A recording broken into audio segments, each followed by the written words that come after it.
Selamat pagi Indonesia. Anda menyaksikan seputar Bali terkini pukul 10 waktu Indonesia Tengah. Peraturan Menteri Kehutanan Nomor 14 Tahun 2008 tentang hutan desa yang mengizinkan masyarakat memanfaatkan hutan desa telah berlaku hampir di seluruh provinsi di Indonesia. Sayangnya, aturan itu justru tidak kunjung diimplementasikan di Bali.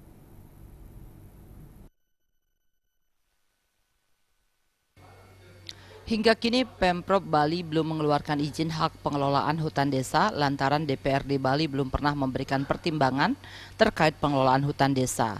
Ketua Komisi 3 DPRD Bali Nengah Tambe mengemukakan legislatif sesungguhnya tidak ada keinginan menolak usulan masyarakat agar dikeluarkan hak pengelolaan hutan desa.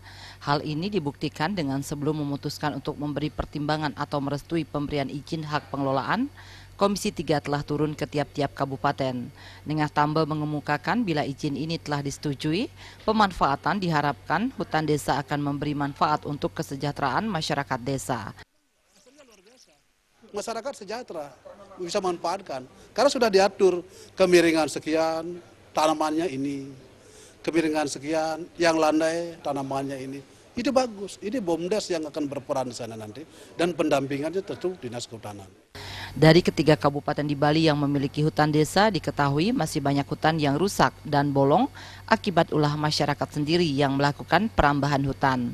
Nengah Tambe menambahkan, dari hasil pengamatan langsung ke lapangan termasuk mencermati Peraturan Menteri Kehutanan Nomor 14 Tahun 2008, DPRD Bali menginginkan agar izin pengelolaan hutan desa dikelola masing-masing desa di mana hutan berada. Alit Sidi dan Angga Ratana, Bali TV. Pemirsa, demikian seputar Bali terkini kali ini. Nantikan informasi menarik kami dalam seputar Bali terkini 1 jam mendatang. Salam Indonesia.